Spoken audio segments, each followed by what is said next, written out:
Hi, my name is Gibson, and I'm the co-owner and creator of the Personal Development School. This is your daily breakthrough video, and in this video, I want to talk to you very specifically about something very important. And this is about subconscious reprogramming of attachment trauma. So I'm going to say that this is probably one of the most important videos I've made in a long time in terms of how you address problems, how you cope with things, and how you don't just treat the symptoms of different things that might be happening in your life. And, I just said the word cope, but more like break through challenges that are happening. And the first thing I want you to know is that for real change to occur in your life, the subconscious mind must be addressed in the process. And if it's not directly addressed, specific tools and techniques that reprogram the subconscious from your conscious mind's level must be utilized. Otherwise, we're always going to feel like we're in this sort of push-pull battle. And I made a video series last week, and I talked about the different attachment styles, and one of the sort of things that I was pushing and really wanting to spread the message about because of how important it is that I know a lot of people will say, oh, like your attachment style can't change, just date a secure partner.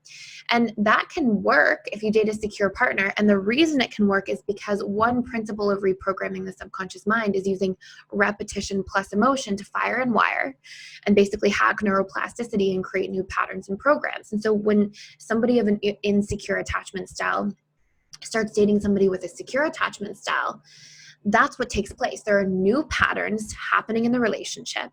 There are new narratives that get created as a result, and these impact our belief and thought patterns. And then the repetition and emotional reinforcement of these things over time actually impacts the other person's attachment style and helps them to become more secure.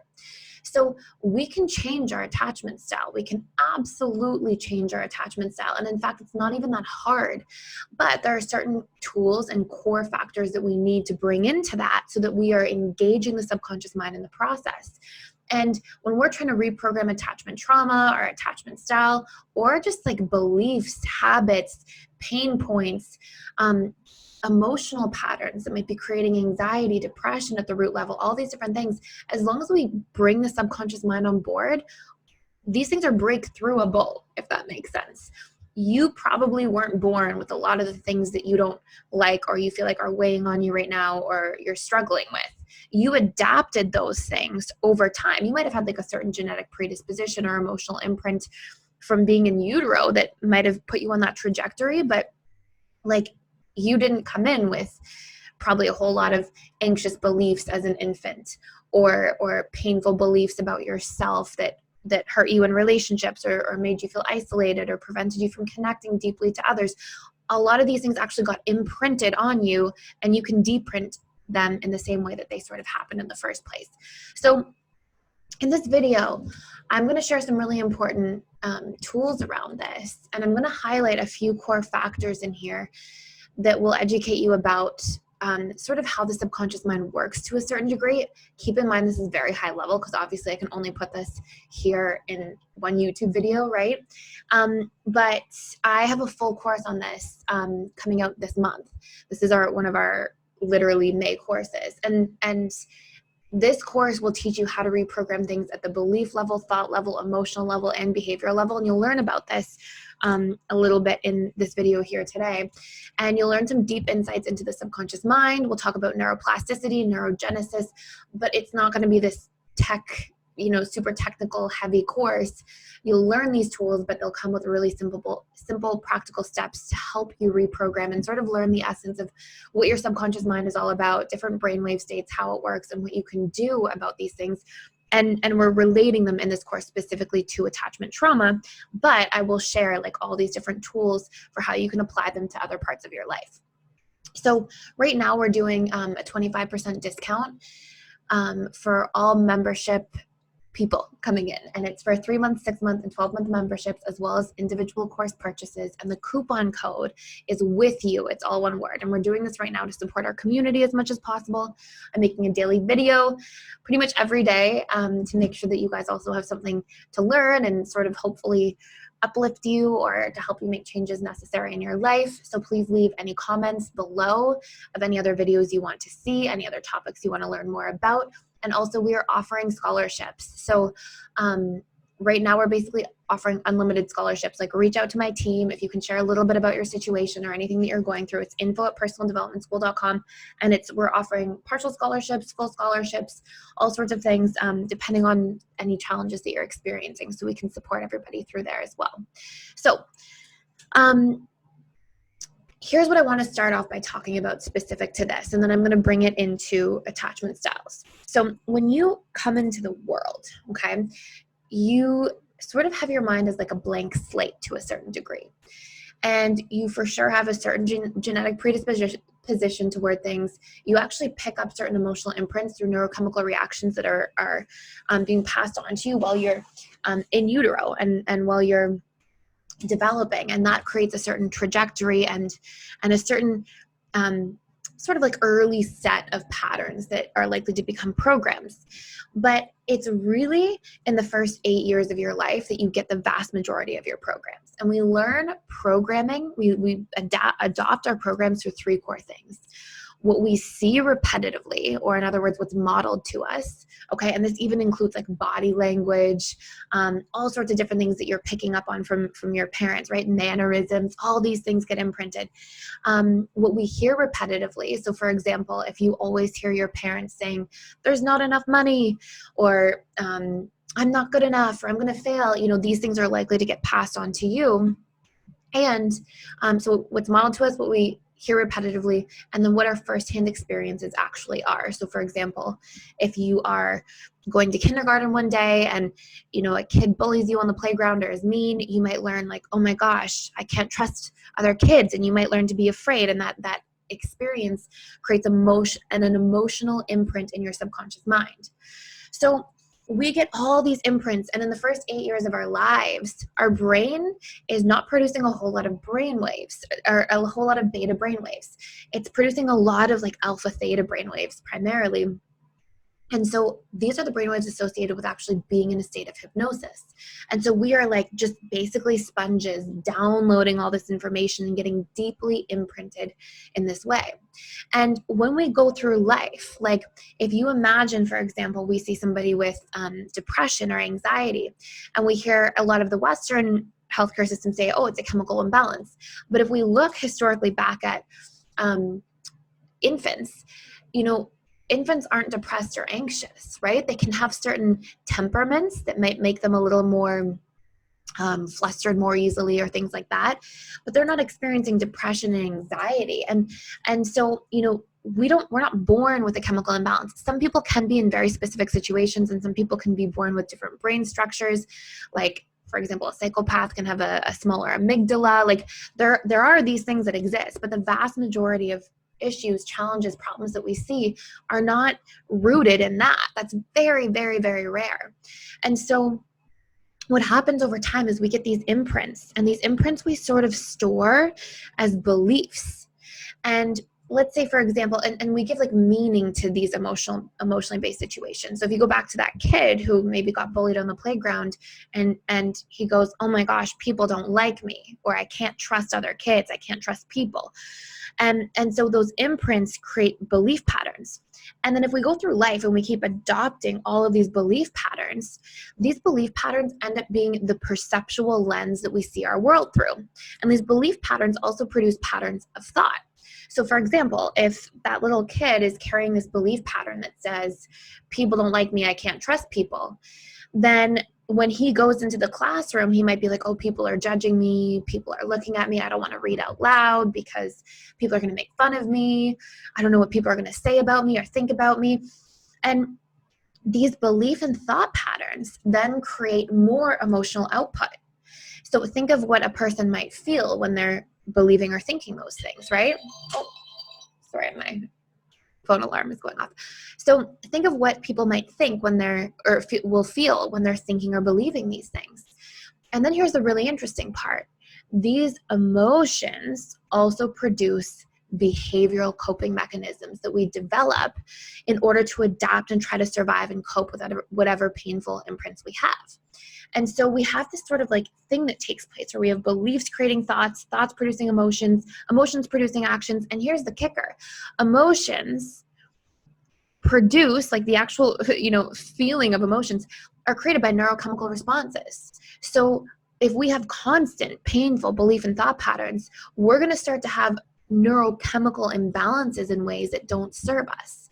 And if we have a lot of positive, confident, reinforcing belief and thought patterns, we're going to start having really positive emotional responses and more neurochemicals like serotonin, dopamine, maybe oxytocin when it comes to connecting to others, because we love connection and those needs get met and we feel safe and open and good about being vulnerable. So when we don't address our subconscious mind and we're just trying to heal our attachment traumas at the conscious level, essentially what we're doing is we're trying to outwill or overpower something that really can't be overpowered, because your conscious mind is in charge of roughly 3 to 5% of everything, and your subconscious 95 to 97% of these thoughts, beliefs, actions, and emotional patterns. And so when we are wanting to reprogram our attachment behaviors, we need to be able to address reprogramming at all of those levels. And this is something, there are two things that I haven't really seen anybody put out there yet.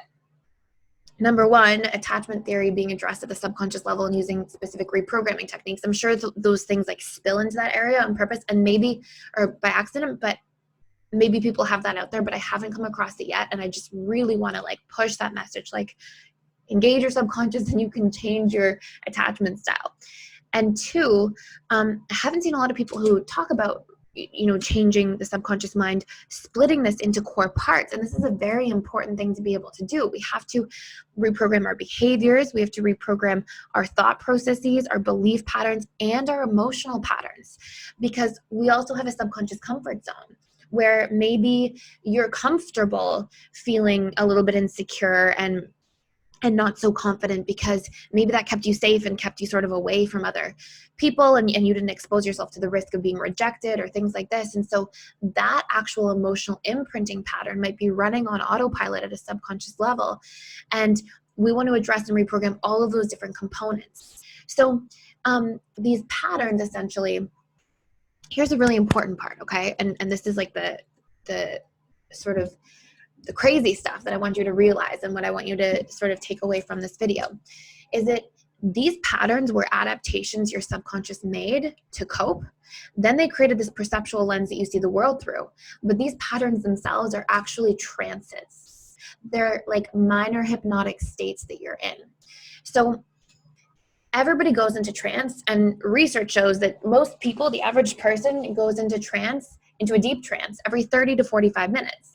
And if you've ever seen somebody watching television, for example, and you're like, hey, Bob, and Bob's not answering, he's just engrossed in the TV or whatever else it is that he's doing, his brain is actually producing brain waves like alpha and even some light theta brain waves that are conducive to being in trance. So he's hypnotized by the television. And when we go into these painful patterns of behavior throughout the course of the day, so for example, maybe you are, let's say you're driving to work, and let's say you're thinking about this argument that you had with your partner, and you're thinking all these old thought, belief patterns, all these things that you've accumulated in your subconscious, and they become activated, you're probably in this space of trance. Now, the reason we go into trance so often or so easily is that our conscious mind is easily overloaded, and our conscious mind can only process a certain amount of bits per second of information. And this amount of bits per second is roughly 50 to 120 bits per second of information. And there's a whole bunch of research that puts that on a spectrum, and it's based on core things. So, and a lot of this is in your bits per second of information is in Dr. Bruce Lipton's Biology of Belief. But our bits per second of information is based on if we're tired, our conscious mind processes less information per second. If we are under the influence of alcohol or a substance, if we didn't sleep well, if we're stressed, any of these things actually slow that rate down. And then the subconscious mind, by comparison, is processing, and research shows a variation here too, but up to 20 million bits per second of information. So you just think of the powerhouse of your subconscious versus this little tip of the iceberg of your conscious mind. And so, you're basically in a trance on and off throughout your day. And we have trances related to specific things. People, when they're struggling to overeat, are in trance. There's an eating trance people can be in, a driving trance, a rumination trance if you're stressed about something, a brushing your teeth trance, a starting your workday trance. Like, there are all of these things where we sort of go on autopilot. You can think of a trance. It's very simple. Like, it sounds like this very technical, crazy thing. You're in trance, but like, and I'm going to, in this video, please, like, stay tuned for this, because I want to share with you like how to be able to wake up out of the trance and how to notice you're in trance and how to leverage this. But first you have to understand it. So like, it's basically that you're on autopilot. And when this is happening, your beliefs, your thought patterns, your emotional imprints, your coping mechanisms with these things that you've developed from all these past experiences are basically just replaying and repeating on autopilot over and over again, which means you're likely to have the same patterns. You're likely to have the same emotional reactions to things, to even at a subconscious level without realizing it, be creating things. You know, if you're used to having a lot of, how many of you guys know somebody, for example, who's like historically always in drama or always like having things go wrong or these different things? Because a lot of these things were their imprints in their subconscious. Maybe they grew up in a household that was really chaotic. And so their subconscious mind is used to this. And there's certain beliefs that come with that, thoughts, emotions, and actions, where at a deep level, they don't realize it, but they're recreating these dynamics. How many of you guys watching this have been in have seen your parents fighting all the time? And then all of a sudden you grow up and you were in these like volatile romantic relationships, or you like went so far in the other direction as a coping mechanism to avoid drama and avoid conflict and confrontation, which is its own adaptation and its own pattern beneath the surface. Now, it doesn't make any of those things like right or wrong. What matters is that you learn to observe the contents of your mind and reprogram what's not working for you any longer, so that you're choosing your programs instead of them just being downloaded into you and you just repeating a whole bunch of stuff, way more than you would ever realize until you really start observing on autopilot, and then sort of being the victim of your past to a certain degree, right? And so different trance states are associated with different brainwave types and can be useful for different things. So like, and I won't go into this too much now. This is all in the you're going to get 10 times this information and what to do in the course. So I suggest tuning in for that. But like part of hacking flow state, if you guys have heard of flow state, that ultimate state of productivity and creativity and often inspiration, is like often your brain is having a healthy amount of alpha brainwaves. So there's like an association there. So different brainwave types and different trances can be used in like optimal ways. But then some of these trance-like patterns that are bringing us in are associated with really painful things. And in fact, more often the trance-like states that individuals fall into throughout the day are rooted in negativity more than positivity, for the simple reason that your subconscious mind naturally gets imprinted more and hangs on to and reinforces more negative patterns than positive, because it's a survival mechanism, right? It's like, if you can know everything that can go wrong and if you can focus on it and remember it, you're more likely to protect yourself from those things. And when it comes to actual survival, that might be true. Like, it might really be good for survival if it felt painful and not good to be bullied by kids growing up, if somebody's had that experience. And then, so you avoid people and then you stay safe. But like, when it comes to living our everyday lives, you don't want to just avoid people for the rest of your life. You want to break through those programs, break through those limitations, establish new coping mechanisms, new behaviors, develop your confidence, remove those limiting beliefs, and then be able to interact with people in a way that feels safe and healthy and good. So let's use the example here for an anxious preoccupied attachment style trance. Okay. So a lot of individuals, when they have their attachment trauma, it's around having these old patterns of feeling alone or unlovable. And if you're an anxiously preoccupied individual, or if you just are a fearful, avoidant, leaning anxious, and I just want you to try to tune into this and relate to this for a moment, because you're going to see it. Okay. I want you to imagine that you've adopted this belief imprint, okay, of I'm alone, I'm not cared about, I'm unloved, whatever it might be. And you might have this triggered or activated in your relationship now or in your previous relationships, and it's painful. But you probably forgot that at some point in your life, and maybe you haven't, but at some point in your life, you told yourself that story so many times from your firsthand experiences. You interpreted your experiences that way, and then you gave meaning to what was happening around you, and you reinforced it and fired and wired it, and now it became part of the perceptual lens you see your world through. And so if you are this person who's got this program, right, that says, I'm alone, like maybe, for example, mom and dad were really busy and they were working, and maybe you wanted more of their attention as a child, and maybe you wanted more connection. Maybe they were like super connected sometimes, but then they were sometimes a little bit emotionally unavailable, and there was inconsistency there. Well, relative to like when they are emotionally available and present, to not see that, it's your brain has to consolidate it somehow, and the brain consolidates things like this by giving it meaning, by making assumptions, so that it can kind of feel like, oh, I understand what's going on, and thus I'm feeling safer. That happens out of the need for certainty.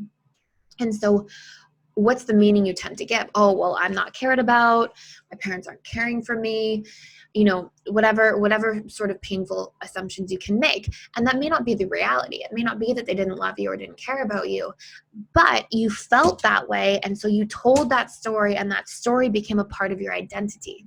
And here's another kicker. Part of what our identity is, who we are or who we think we are just all these interpretations and programs we made and narratives we told about ourselves enough and repetitive enough, and they were programmed enough at the subconscious level that we came to identify with those things and think that makes up our sense of self. And it's that combined with the different strategies we use to get our basic human needs met. So, and I won't go into that either here, but there's a lot to say. You'll hear this in the course. So it's actually this like replaying of this old wound, right? So let's say fast forward, you're that child, you had that experience. Fast forward, let's say you're in your 30s now, and you're just learning about attachment style stuff. And you have your partner, and your partner's kind of cold. Maybe you're in a bit of a tiff or an argument, and your partner kind of pulls away. And then you might retell this old story. This old story might be like, see, I'm unloved. Okay, so we'll go like this. Actually, I'll break it down for you even more clearly. You carry that belief, I'm unloved, or nobody cares about me. That belief pattern creates all these thoughts. So, oh, they're not going to come back. I'm going to be alone. I'm not worth their time. I'm going to be a burden, all these different things. So that belief pattern creates thought patterns.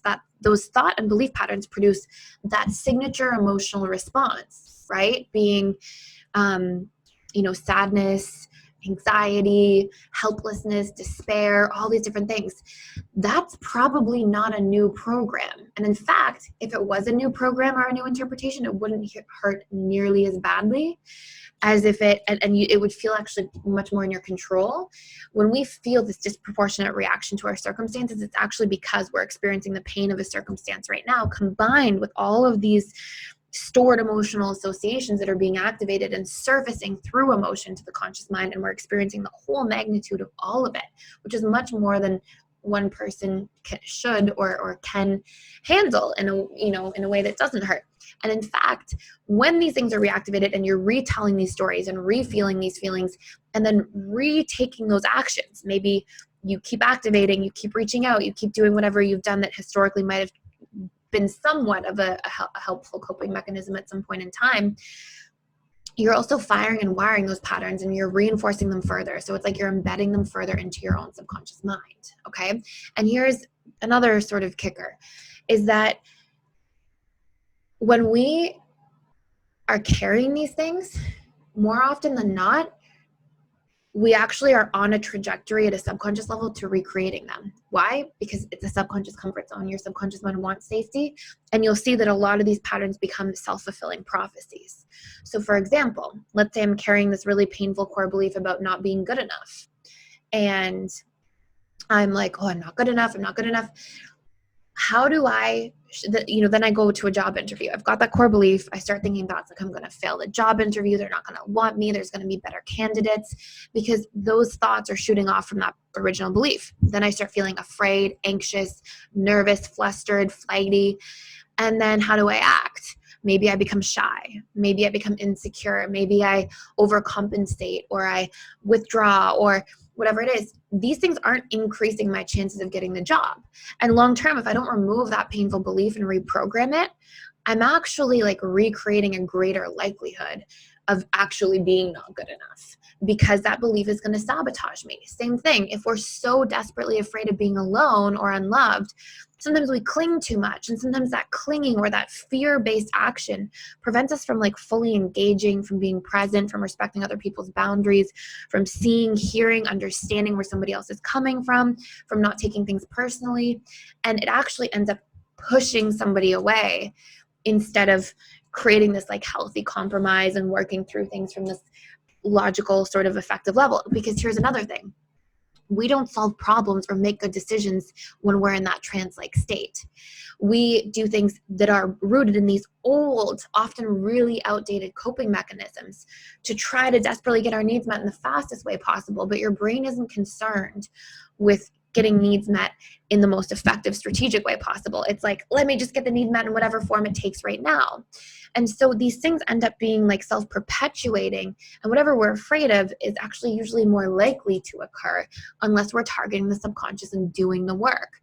So here's what you can do, okay? The biggest reason that this is hard to stop, and the biggest reason it's hard to stop recreating those patterns, is because you are in a trance. You are in trance. You are like in a state of hypnosis. The more of a trance you're in, because those old, think of it this way, okay? It's like, here I am in my present reality. Let's pretend this is me, and let's pretend I'm the person that's anxious. Here I am in this present reality, okay? And in this present reality, I have my environment, I have the person that I can see and hear, and maybe I'm distressed. I'm afraid that they're gonna abandon me, or I'm afraid of something bad happening, or something of that sort, right? And as I'm having this experience, okay, I'm not in my reality. I'm not here having the conversation, working through the argument. I'm actually in the movie in my mind, thinking of the person leaving me, emoting as if they are pulling away. Maybe you're not even with the person. Maybe it's you're driving in your car and you are in the movie in your mind of what happened at work today, or you are in the movie in your mind of what happened with your partner earlier in the day when you got into that fight.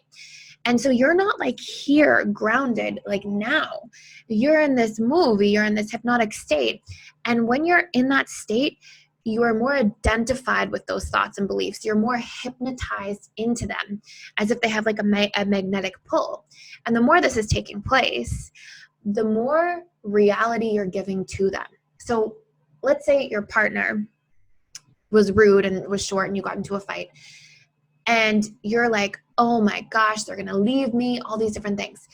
The more you're in that trance, the more you're identified with those thoughts and beliefs, you are living in the movie in your mind and neurochemically responding, by the way, as if that's your reality. So you are actually thinking, feeling, acting, believing truly as if that's what's taking place. You're going through a breakup. And individuals I've seen historically who struggle with anxiety to the point where they throw up, and then they've come to me and talked to me about it, it's because they constantly ruminate. And they ruminate so much that it impacts their neurochemistry enough and their appetite enough. And they have such extreme cortisol levels because let's say they're ruminating about something bad that could happen at work, or something, let's say something bad that did happen at work, like they made a mistake, they turned something in late, and the boss got mad. They didn't go through that experience once. They went through that experience once in real life. And then they went through that experience at the belief, thought, emotional, neurochemical, and probably coping mechanism level another 30 times or 50 times or 100 times throughout the course of that week.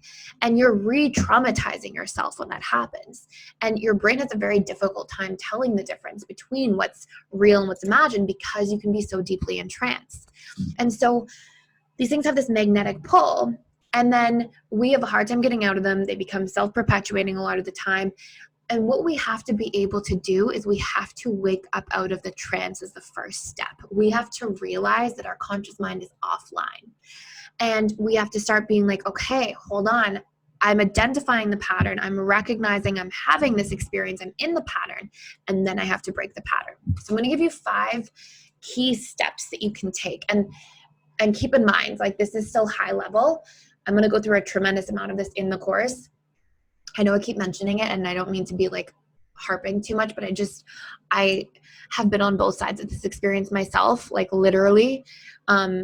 I was on antidepressants in my late teens, and went through a lot of different struggles. And so until I learned about the subconscious mind, and like, I know for a fact I'll never have to take antidepressants again. Like just, and I'm not telling people either to get off their antidepressants or anything like that. I was diagnosed with anxiety, depression, all kinds of different challenges. And I like hit walls and walls and walls as a person, and was like, what the heck? Like, I tried so many things. And then I learned about the subconscious mind, and it was like, oh my gosh, like, I get it now. Because I was always feeling like I was in this war with myself. Like, my conscious mind is like, we're going to do this.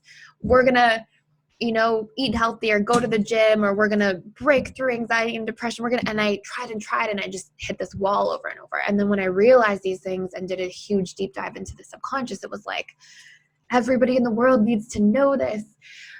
So anyways, so I'm just passionate about this stuff. I hope I'm not spieling too much. So, and I'm also, if you can tell, trying to put as much value and information into this video. So hopefully, it makes sense and you get it, and it works for you. And you can be introduced to seeing things this way. So here are 5 steps you can start taking when you're triggered. Number 1, realize you're in trance. Okay, your brain is producing alpha brainwaves. It's locked in. You're in the movie in your mind. You're identified with these things. You're accidentally usually torturing yourself with this painful reality of what ifs, that you're not actually thinking, oh, what if? Maybe, maybe not. You're thinking, what if it actually means to your brain, this is exactly what's going to happen, because your subconscious mind also doesn't really speak very much through negatives. It doesn't really hear or process the nots or the what ifs. It speaks through images and emotion. So that's another side note. But anyways, so number 1, realize you're in trance. It's going to help you wake up out of trance. The more you can be out of trance throughout your day, the more things you can have to anchor you to sort of recognize, and be conscious and step out of just that autopilot internal dialogue that's buzzing around in your mind all day. The more you can do that, the more conscious control you start having over your life, which actually means the more control you start having over your life in general, especially when you can realize the things that are actually, making up that trance, and those autopilot belief, thought, emotional, and action patterns that are just replaying all day. And then you can actually be like, oh, I don't want to have just all these reactions from my past and all these old adaptations. Those might have been things that worked or helped you escape from pain and seek pleasure at different points in your life when you didn't have better solutions, but it doesn't mean that those things are going to be what works for you in your life now. So number 1, realize you're in trance. Number 2, try to recognize the belief. Try to be like, what's the root belief? What am I believing that's creating this pattern? So for example, if you're in that like anxious space with a partner and you're going, oh my gosh, they're going to leave, like, I'm going to be alone. Like, try to look for the belief. Maybe the belief is this thing you've been carrying, this narrative you told yourself long ago that's been imprinted on you that says, I'm unloved, I'm alone, whatever it might be. And then try to reframe your thoughts. That's step 3. Okay. So it feels funny because it's going to feel like, but I am alone, because you believed it for so long. You've been invested in it for so long. It's part of your identity because it's part of your subconscious imprinting and perceptual filter of the world. But like, it's not helping you any longer. Just because it's familiar, just because you've been invested in it, doesn't mean that that's reality or has to be the future of your reality. So you don't have to change the thought and be like, I'll never be alone again. I'll always be loved. You don't have to do anything that feels like uncomfortable or too far out of that comfort zone. But you can do something that's like, hey, this person does love me, even though they're not connecting well right now, or even though we're in an argument, or even if I don't know if this person loves me, there are other people in life that love me and that care about me. Or, I'm working on loving myself more and more every day. So whatever it is, just don't keep replaying that painful thing. You're torturing yourself in that trance, okay? So, and not only that, but you're torturing yourself in the trance, and then you're firing and wiring it. So it's not like these things get easier over time to break out of. They get more ingrained more deeply the longer you let them run on autopilot. So realize you're in a trance, recognize the belief, reframe the thoughts, and then try to create a new emotional output. Okay, so try to, whatever the old thought was, I'm unloved, and it's all this sadness, fear. It doesn't mean you're going to be able to like create peace, but try to be like, okay, I'm safe right now. I'm going to be okay. And try to have these thoughts, or try to feel even the feelings of other people loving you in your life. And it's not going to, you're not going to have these overwhelming feelings of like all these people loving you. You might feel them if you write out all the different people who do love you, and you really reinforce and invest in those thoughts, because thoughts produce emotional output. But what you more want to do is just like get rid of investing in that despair, that sadness. Just recognize, like, I'm okay right now. We're going to work through this argument. We're going to work through this fight. I'm going to try my best. Maybe I can't know exactly what the future holds, but I know that there are people who love me. I know that I'm safe in this moment. And I know that my intentions are to work through this. Okay. And then what you can do, and you're just trying to like neutralize, equilibrate some of that despair, sadness, anxiety, pain, all those things, okay? And then what you want to do is you want to take a new action. You want to be like, how can I solve this problem right now? And this really turns your conscious mind back online, because your conscious mind is like your logical thinking, critical mind. And then you actually have the power to solve the problem. Actually think of, oh, maybe I should say this and call the person now and fix it this way. Or maybe I should give space for a couple hours because I could tell that's what they actually needed. And then, I'll send a nice text, or I will, but you have these actual solutions you can take instead of just these old repeat patterns that are really painful to be, living through on autopilot. So this is an initial start. This is like very high level. I know this probably still felt like a lot of information. I made the commitment today that no matter how long this video takes, I just felt like it was important enough to just see it all the way through and go through it in quite a bit of detail to sort of introduce you guys to this. But I do recommend like jump in the school. All the stuff, every single course we have targets the subconscious mind in the process. And anything you're doing in your personal life, like if it's trying to have healthier habits in terms of nutrition or exercise, or whatever it is, anything you're doing in your personal life, try to always think about how you can engage the subconscious mind in that process. Okay. So thank you so much for being here, for watching.